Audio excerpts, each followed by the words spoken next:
Soyez les bienvenus au nom du Dieu trois fois saint. En lui était la vie, et la vie était la lumière des hommes. Avec cette lumineuse parole de l'évangéliste Jean, nous entrons aujourd'hui dans le temps de l'Avent.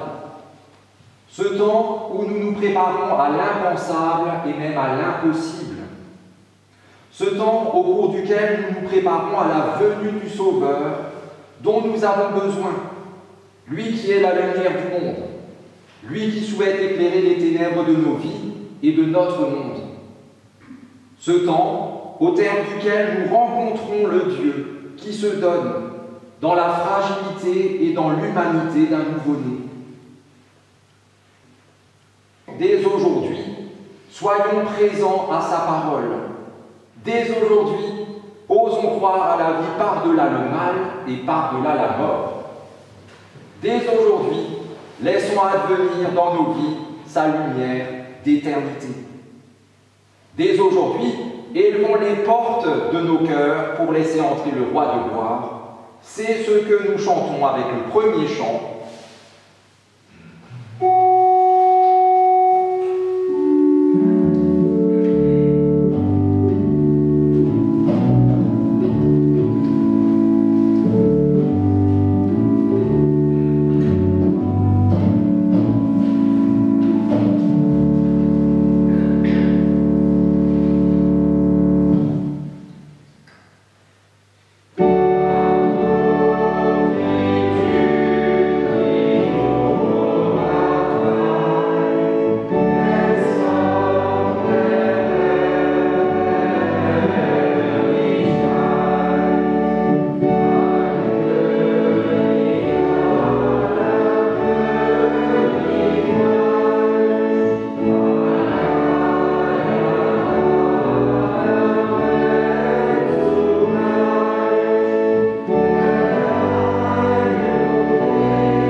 C'est au Seigneur qu'appartient la terre avec tout ce qui s'y trouve.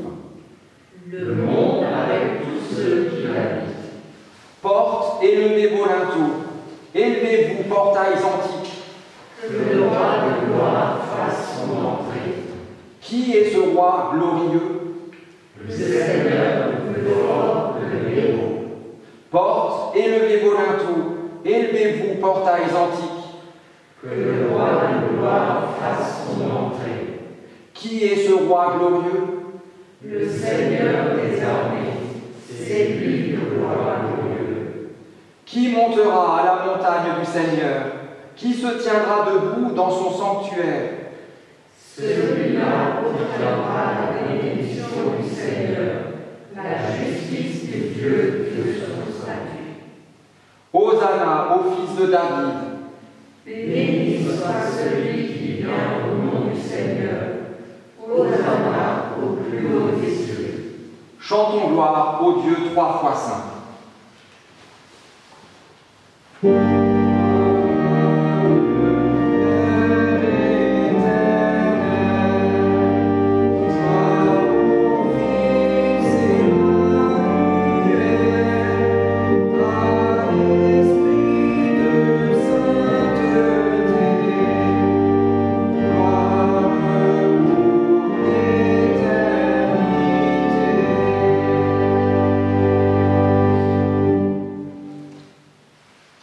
Parce que nous sommes sûrs de l'amour de Dieu pour nous, nous pouvons reconnaître devant lui ce qui nous sépare de lui. Seigneur notre Dieu, ce matin, nous jetons un regard sur notre vie passée et nous y voyons des choses qui ne sont pas bonnes. Certaines pèsent encore sur notre conscience, celles que nous aurions dû faire mais que nous avons laissées de côté, ce que nous avons dit quand il nous fallait écouter, quand nous nous sommes tus alors que nous aurions dû élever la voix. Plus encore, nous regrettons de ne pas nous être plus attachés à ta parole. Seigneur, dans ce temps où nous attendons ta venue, rends-nous attentifs à tout ce qui est petit, oublié, rejeté, parce que c'est en petit enfant que tu es toi-même venu à nous, la nuit de Noël. Rends-nous disponibles à la fragile lumière de paix que tu distilles dans notre monde. Et pardonne-nous lorsque malgré tout nous t'oublions. Toi qui nous ouvres à la bonne nouvelle et nous offres un nouveau départ, nous t'attendons et te prions. Kyrie eleison.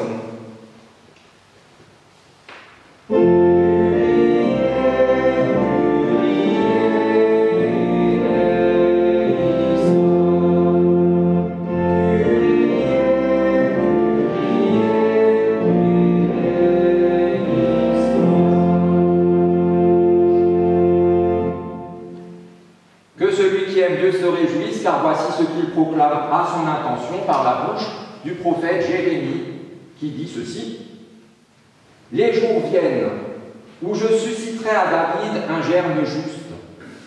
Il régnera en roi et il prospérera.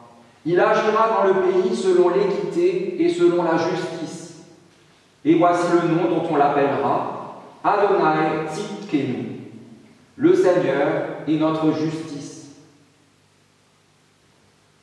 Au milieu des ténèbres, le Christ, lumière du monde, repousse l'obscurité et la tient éloignée de nous. Demeurons dans cette lumière, laissons-la nous nourrir et nous faire grandir, et rayonnons sa douce chaleur autour de nous, là où nous sommes.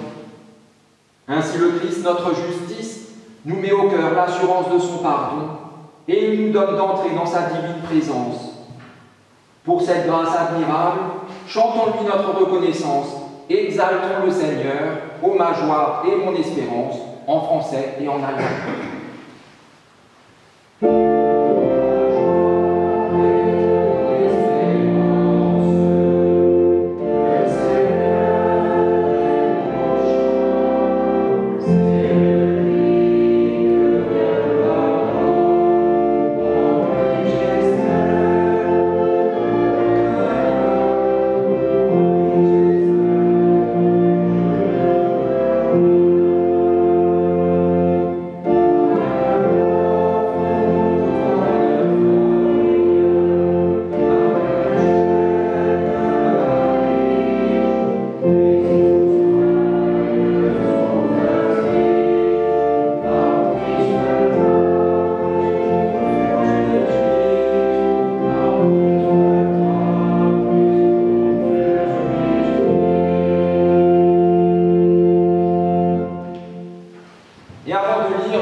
nous prions pour que ces paroles deviennent pour nous paroles de vie.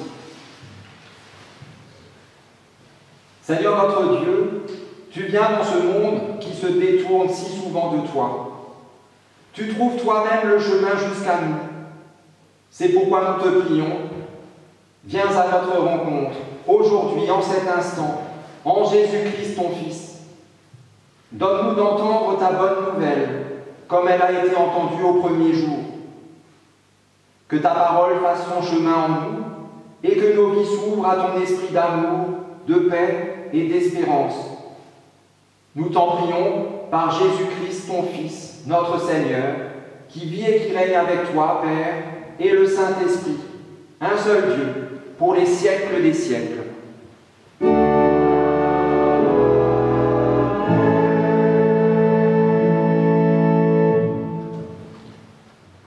N'ayez de dette envers personne, sinon l'amour que vous vous devez les uns aux autres. Celui qui aime les autres a obéi complètement à la loi. En effet, les commandements « ne commets pas d'adultère, ne commets pas de meurtre, ne vole pas, ne convoite pas », ainsi que tous les autres se résument dans ce seul commandement. Tu dois aimer ton prochain comme toi-même. Celui qui aime ne fait aucun mal à son prochain. En aimant, on obéit donc complètement à la loi. Prenez cela d'autant plus au sérieux que vous savez en quel temps nous sommes. Le moment est venu de vous réveiller de votre sommeil. En effet, le salut est plus près de nous maintenant qu'au moment où nous avons commencé à croire. La nuit est avancée, le jour approche. Rejetons donc les actions qui se font dans l'obscurité et prenons sur nous les armes qu'on utilise en pleine lumière. Pour l'apôtre Paul, les cieux se sont ouverts, déversant sur lui l'amour parfait. Qu'en est-il pour nous? Chantons ensemble « Ah, si le ciel se déchirait ».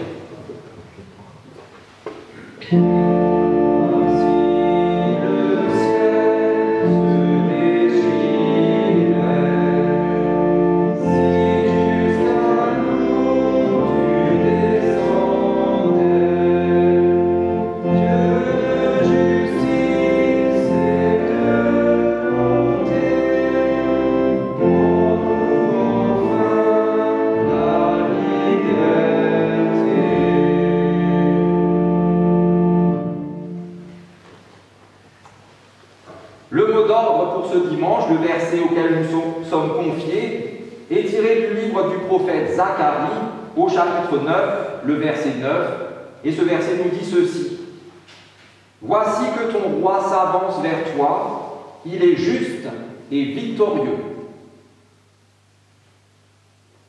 Et nous écoutons l'évangile du jour, un évangile que nous lisons aussi à une autre période clé de l'année, au tout début de la Semaine Sainte, au dimanche des Rameaux.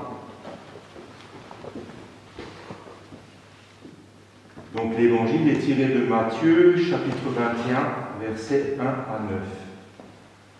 Quand ils approchèrent de Jérusalem et arrivèrent près du village de Bethphagée, sur le mont des Oliviers, Jésus envoya en avant 2 de ses disciples en leur disant « Allez au village qui est là, devant vous. Vous y trouverez tout de suite une ânesse attachée et son ânon avec elle. Détachez-les et amenez-les à moi. Si l'on vous dit quelque chose, répondez, le Seigneur en a besoin, et aussitôt on les laissera partir. » Cela arriva afin que se réalisent ces paroles du prophète. Dites à la population de Sion, regarde, ton roi vient à toi, plein de douceur, monté sur une ânesse et sur un ânon, le petit d'une ânesse. Les disciples partirent donc et firent ce que Jésus leur avait ordonné. Ils amenèrent l'ânesse et l'ânon. posèrent leur manteau sur eux, et Jésus s'assit dessus. Une grande foule de gens étendirent leurs manteaux sur le chemin. D'autres coupaient des branches aux arbres et les mettaient sur le chemin. Les gens qui marchaient devant Jésus et ceux qui le suivaient criaient « Gloire au Fils de David, que Dieu bénisse celui qui vient au nom du Seigneur. Gloire à Dieu dans les cieux. »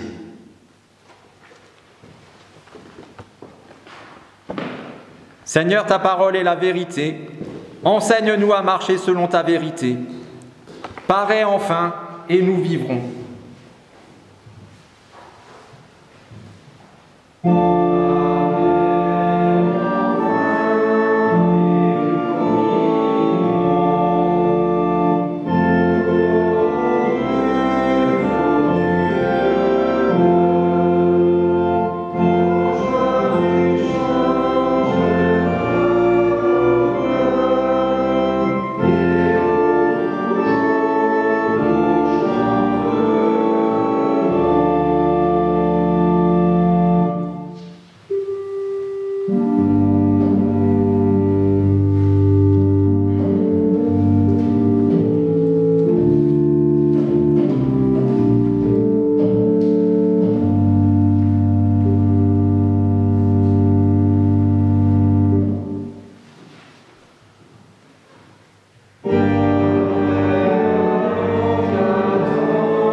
les 2 derniers dimanches, nous avons clos l'année liturgique passée et aujourd'hui, premier avant, s'ouvre pour nous une nouvelle année.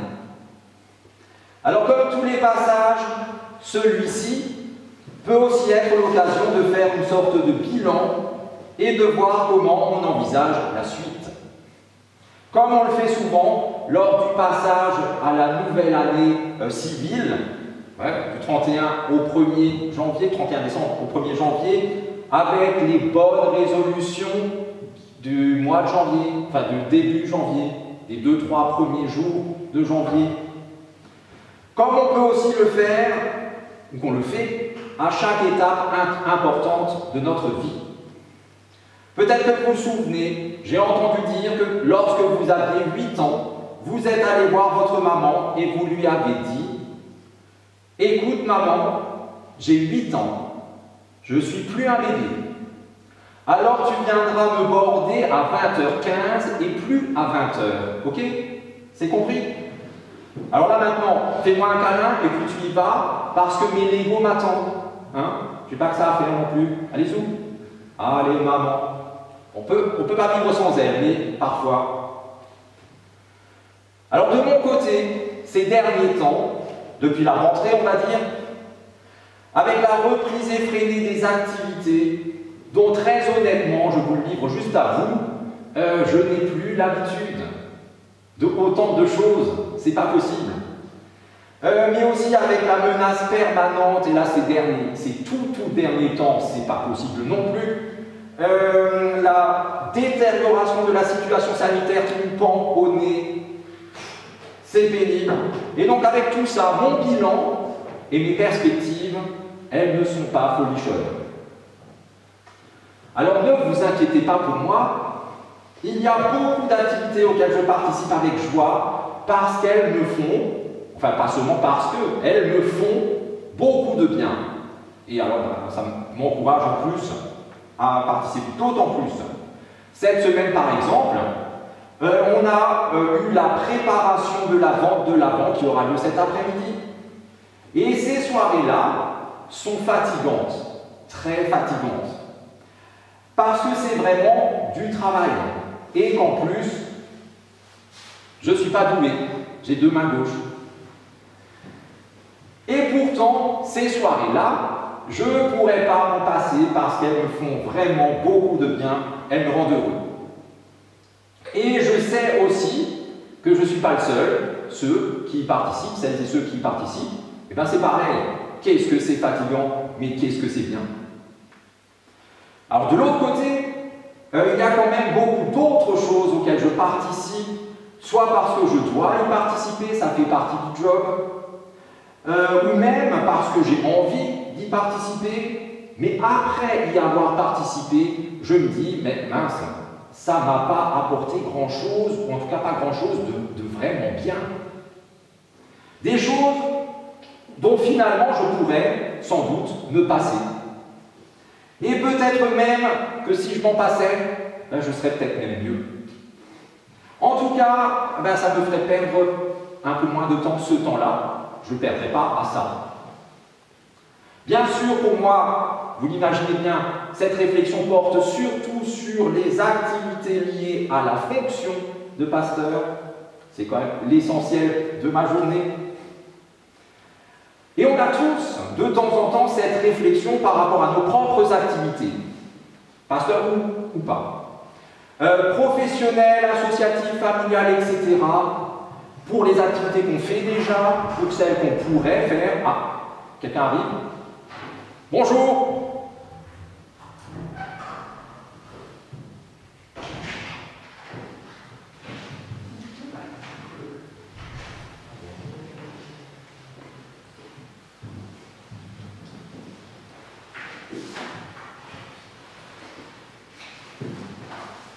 Et je suis sûr aussi que les activités paroissiales, en premier lieu le culte, ça ne concerne pas que, ça ne travaille pas que les pasteurs. Ça travaille finalement un peu tout le monde, je l'espère, j'en suis sûr. Tout le monde est confronté à cette réflexion à un moment ou à un autre. Peut-être pas tous les jours, peut-être pas tous les mois, voilà, mais de temps en temps, ça arrive. Est-ce que les trucs que fait la paroisse, est-ce que les trucs que fait la paroisse, c'est mieux? Est-ce que ça m'intéresse? De temps en temps, ça arrive que tout le monde se pose cette question. Est-ce que le culte, si j'y vais, ça m'apporte quelque chose? Si j'y vais pas, est-ce que ça m'apporterait quelque chose? Ce sont des questions que tout le monde, à un moment ou à un autre, se pose. Ceux qui ont mené cette réflexion et qui ont conclu que finalement, ça n'est pas pour eux, eh bien, je le comprends. Je ne sais pas vous, moi je le comprends. Si par exemple le culte ne m'apporte rien, pourquoi je devrais y aller? Il vaut mieux faire autre chose de ce temps précieux. Par exemple, le dimanche matin, la grâce mat. Vous en rêvez tous, non? Toute la semaine. Le dimanche, c'est possible. Faire du sport, ou regarder les autres faire du sport, peut-être regarder plus. Passer du temps en famille, ça aussi, vous en rêvez. La semaine, c'est pas possible. Le samedi, difficile. Le dimanche, il y a un créneau. Bien souvent, on n'a que le dimanche matin, même, pour faire tout ça, prendre un peu soin de soi, prendre soin de ceux qu'on aime. La plupart du temps, c'est le dimanche matin. Alors je comprends, si finalement les activités de la paroisse, c'est pas aussi attrayant que ça pour moi, autant faire quelque chose de bien. Alors à partir de cette réflexion, qu'est-ce qu'on fait de notre temps? Je vous propose la question du jour suivante. L'introduction était un peu longue, je l'avoue, mais bon. À vous qui êtes venus au culte, à vous qui venez au culte, à quoi ça vous sert vraiment le culte? Alors je vais vous préciser avec 6 sous-questions, ça fait beaucoup, mais c'est pas grave. Cette question du jour. Quel est pour vous le sens profond du culte? Qu'est-ce qui fait qu'un culte est pour vous un bon culte? Quel est l'élément du culte sans lequel ça ne serait pas un culte qui vous fait du bien? Qu'est-ce qui est le cœur, le noyau, le centre du culte? C'est-à-dire, à quoi on peut résumer le culte sans rien en perdre? Quel est l'élément essentiel et suffisant du culte? Tout ça, c'est la même et seule question.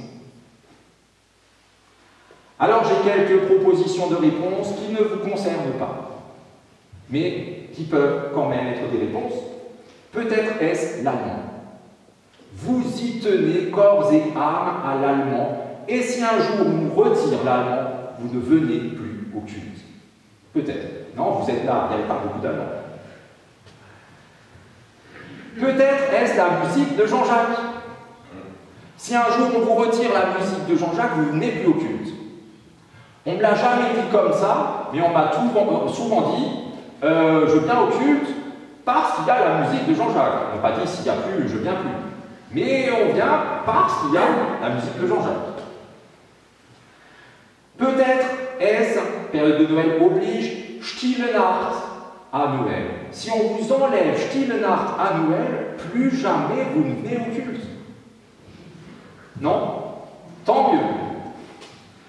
Je spoil un peu, il y aura Stille Nacht à Noël. Peut-être est-ce ce lieu, cette église. Vous connaissez ce truc, le clocher? Voilà. Si on vous enlève cette église, vous ne viendrez plus jamais au culte. Ce qui n'est pas possible, je vous ai déjà vu ailleurs. C'est pas ça. On est d'accord. Alors, dernière proposition de réponse, un petit peu dans l'autre sens, peut-être est-ce ce pasteur-là. Tant que ce pasteur-là sera là, peut-être ne viendrez-vous plus au culte. C'est possible. C'est sans doute que ça arrive. Et je le comprends.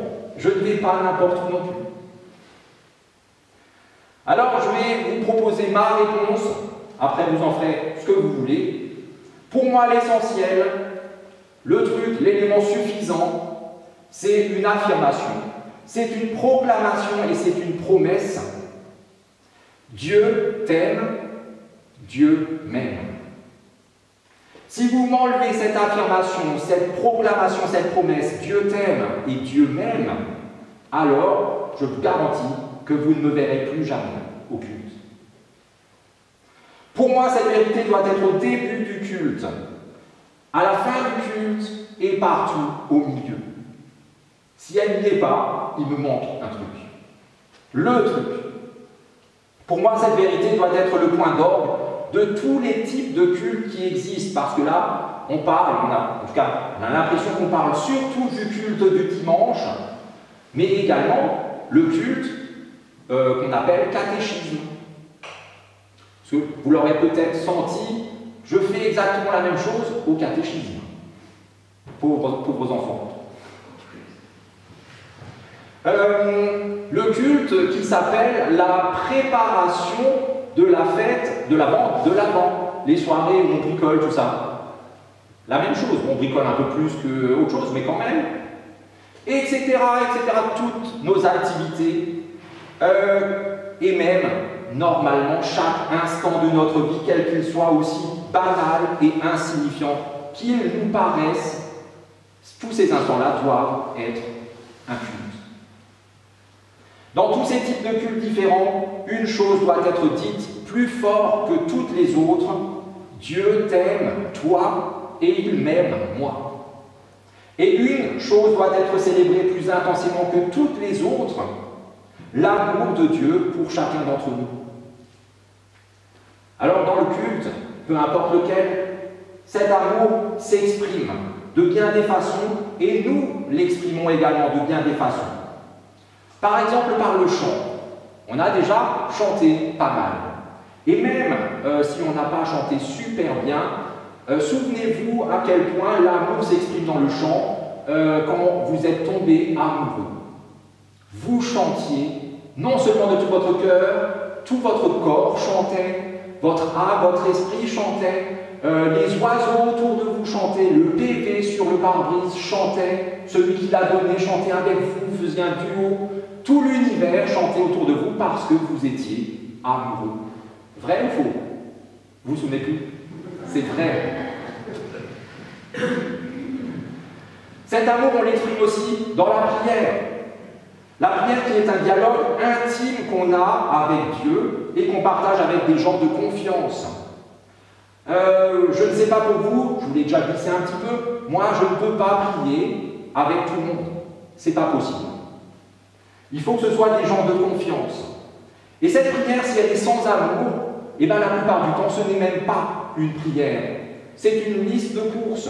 Mon Dieu, donne-moi ceci, cela, et livre-moi dans les 48 heures, sinon je demande le remboursement. C'est des incantations magiques, ou c'est du cinéma. Ça peut aussi être un show à l'américaine, etc. En tout cas, perdre de temps, ce n'est pas une prière.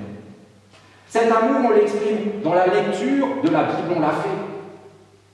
Parce que la Bible est une lettre d'amour de Dieu pour chacun d'entre nous, qui retrace l'histoire, on dit souvent du salut, on pourrait l'appeler l'histoire d'amour de Dieu avec le monde, du commencement à la fin, et pile au milieu, les deux piliers, Noël et Pâques.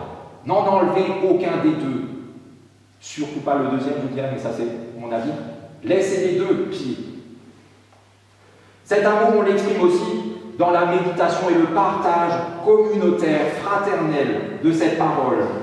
Parce que cet amour nourrit encore plus quand il est partagé, comme n'importe quel bon repas.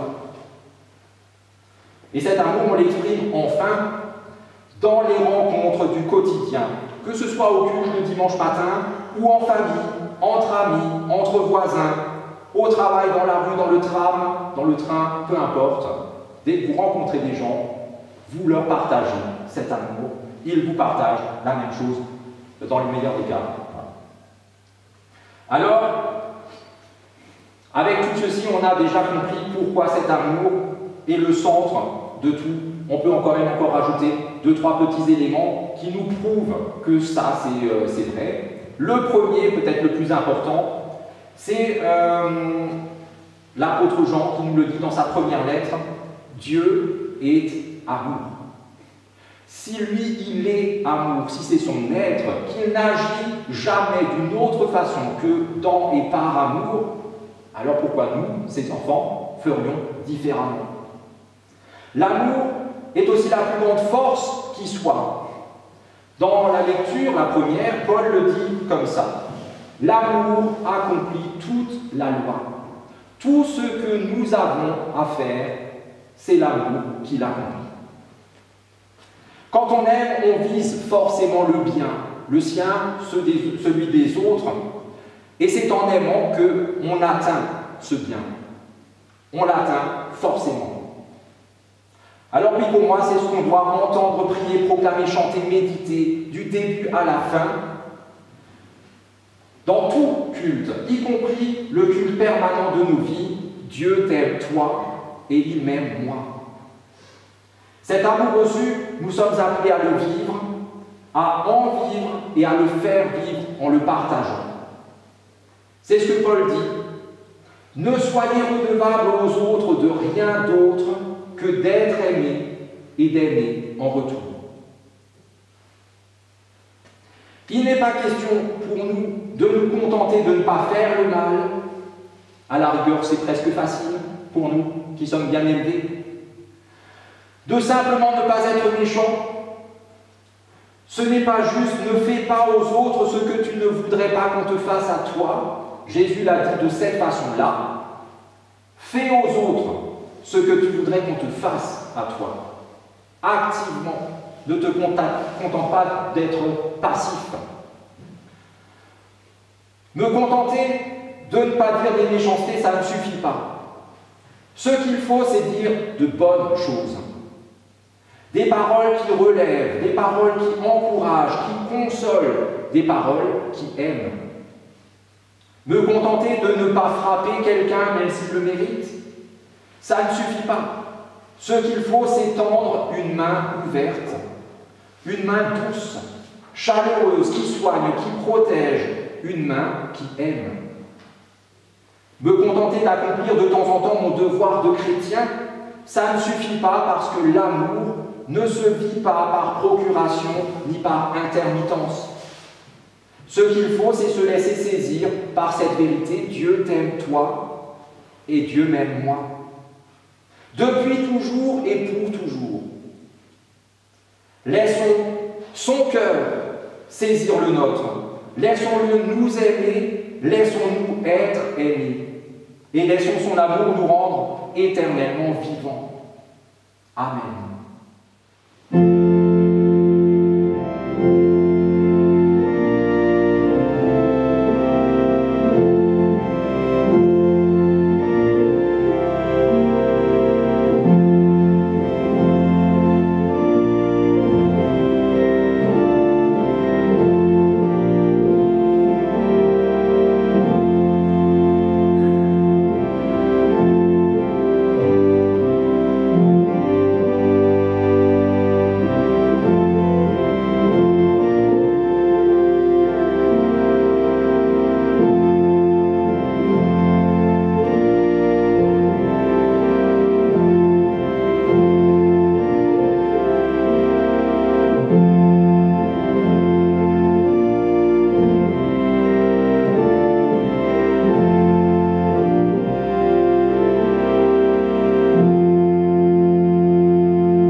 et pour les autres. Seigneur, toi le Dieu qui vient, tu es à la fois fragile et fort, secret et lumineux. Tu nous échappes toujours, mais heureusement, c'est toi qui nous trouves. Dieu insaisissable, inimaginable, toi le Dieu très haut, tu te fais proche de nous, dans les mots et dans les silences de notre prière, comme aussi dans le quotidien de nos vies. Seigneur, toi le Dieu qui vient, nous avons tant besoin de ta grâce, même pour t'attendre, même pour espérer ton action dans nos vies, car la fatigue et la lassitude nous guettent. Toi qui es notre refuge en tout temps, écarte de nos pensées toute peur, tout doute, tout découragement, et aide-nous aujourd'hui à faire face aux épreuves qui sont les nôtres. Seigneur, toi le Dieu qui vient, rends-nous plus fermes dans notre foi, plus joyeux dans notre espérance, plus percutants dans notre amour, et fais de nous des meilleurs attentionnés les uns pour les autres, dans l'amour de toi et par amour pour eux, si bien qu'un jour heureux, nous serons tous rassemblés et unis en toi. Seigneur, toi le Dieu qui vient, nous te confions tous les malades, du corps et de l'âme. Nous te confions les solitaires, les angoissés, les endeuillés. Nous te confions tous ceux qui luttent face aux épreuves de la vie, comme aussi tous ceux qui luttent pour notre bien-être, en particulier les personnels de santé. Soutiens-les, protège-les, encourage-les, bénis-les. Seigneur, toi le Dieu qui viens, faire de nous tes enfants, c'est en enfant que nous te disons la prière que Jésus, notre frère, nous a lui-même apprise. Notre Père qui es aux cieux, que ton nom soit sanctifié, que ton règne vienne, que ta volonté soit faite sur la terre comme au ciel. Donne-nous aujourd'hui notre pain de ce jour. Pardonne-nous nos offenses, comme nous pardonnons aussi à ceux qui nous ont offensés. Et ne nous laisse pas entrer en tentation, mais délivre-nous du mal. Car c'est à toi qu'appartiennent le règne, la puissance et la gloire, au siècle des siècles. Amen.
Même si nous ne sommes pas Josué, allons dans cette journée dans nos vies encouragés par cette bénédiction qui vaut aussi pour chacun d'entre nous.